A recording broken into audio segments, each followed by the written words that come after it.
Hello everyone, welcome to my presentation. Today I'm excited to present our work of a novel build selection approach to reduce cost in continuous integration. Continuous integration, or what we call CI, is a popular practice in modern software engineering that encourages developers to build and test their software in frequent intervals. Unfortunately, this is also a high-cost process. CI is expensive because there is a high workload for computation in the system. To solve this problem, our approach targets saving the computation cost produced in continuous integration. First, let me introduce how we can save the cost. This is an example CI timeline. When you make a change, CI engine is triggered to test your code. If this process is successful, the build is considered pass, such as build 1.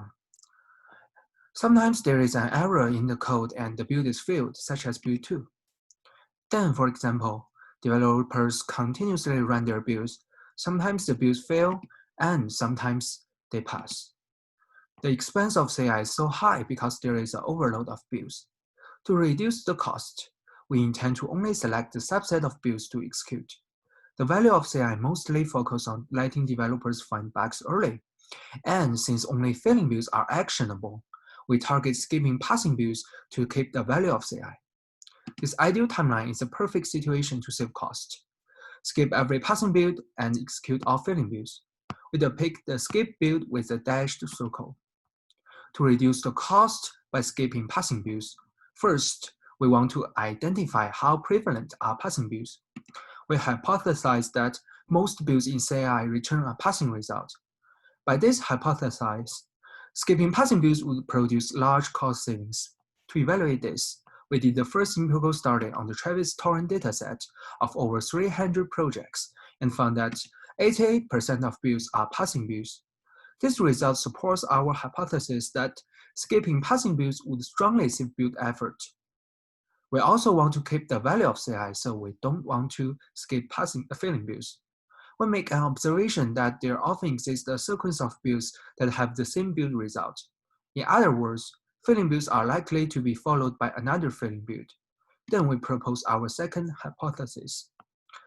Many failing builds in CI happen after another build failure. By this hypothesis, the numerous subsequent failures could be easily captured as soon as we observe the first failure.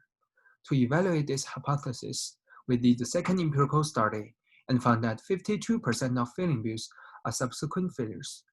Thus, a large proportion of build failures are easy to predict once we observe a first failure. To achieve this goal, we propose a new approach called Smart Build Skip. Smart Build Skip follows a two-phase process. When a new build comes, the Smart Build Skip first checks its last build status. If it is a failure, the build will execute as normal. Otherwise, a predictor will be triggered and the build will be skipped if the prediction result is a pass. Take this timeline as an example. Since build 1 is a passing build, when build 2 comes, the predictor will be triggered and, for example, it predicts the build to pass. We will skip this build and save the cost. We use the question mark to represent the predictor.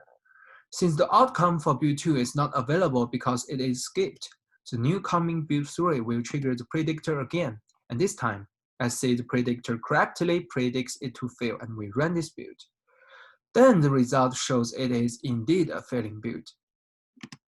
In this example, our approach incorrectly predicts build 2 to pass, but we capture the failure one build later. Because build 3 is an executed failing build, our approach determines all subsequent builds as failing builds and execute them until it finds a passing build, which is build 5. This time, let's say the predictor predicts the remaining builds to pass and we skip the last 3 builds. The key for our approach is to differentiate first failures that happen right after a passing build. If we can detect first failures successfully, we can easily capture all subsequent failures. Based on our strategy and hypothesis, we explored features that focus on detecting first failures, such as the number of changed source lines, and use them for our random forest predictor. Then we evaluate our approach in an experiment of saving costs in real-world simulation. In this presentation, we report 3 highlighted techniques. HW17 is a state-of-the-art technique. Our approach of SBS is a customizable technique that can be tuned based on different sensitivity to build failures. In this presentation, we propose our approach with 2 versions, under the safest configuration and the most balanced configuration. We measured 3 metrics in this evaluation. Take our timeline as an example. We measured saved builds as a proportion of builds that are skipped among all builds.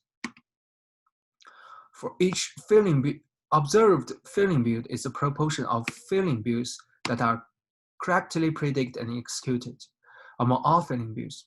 For each failing build that was incorrectly predicted and skipped, we also try to understand when it can be observed. So we also measured its failing build delay as the number of builds that were skipped until the predictor decided to build again. In this example, it is the interval between build 2 and build 3, which is 1 build. Here's the result. We can find that though HW17 saves almost all costs in CI, it only catches 2% of failing builds because it almost predicts every build to pass and skip it. This also results a high delay. In other words, it loses most of the value in CI. This is because the existing technique strongly relies on the information of last build status. When it observes a pass, it will very likely to predict the next build to pass based on the last build status. Then the next build is skipped and its build status is never known to the predictor.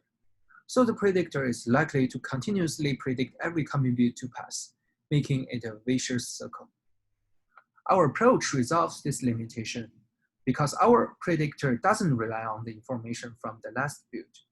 Our approach under the most conservative configuration can capture 80% of failing builds, and it can also save 45% of computation cost. For those skipped failing builds, the observation will be only delayed for 1 build. Our most balanced approach can save 61% of builds and detect 73% of failing builds. The delay for skipped failures are 2 builds. We can also get a sense of the trade-off between cost saving and failing build recall. The higher benefit in cost saving will bring in higher risk to delay the observation of failing builds. To summarize, our work tries to reduce the cost in CI by skipping passing builds. The main contribution in this paper is differentiating between first failures and subsequent failures, study the prevalence of build and failures, design smart build skip that uses a 2-phase prediction strategy, evaluate our approach and compare it with existing techniques. Besides, there are also a lot of other experiments, such as feature selection and simple predictors, which are not included in this presentation. Please feel free to explore their detail in our paper. That's all. Thanks for listening.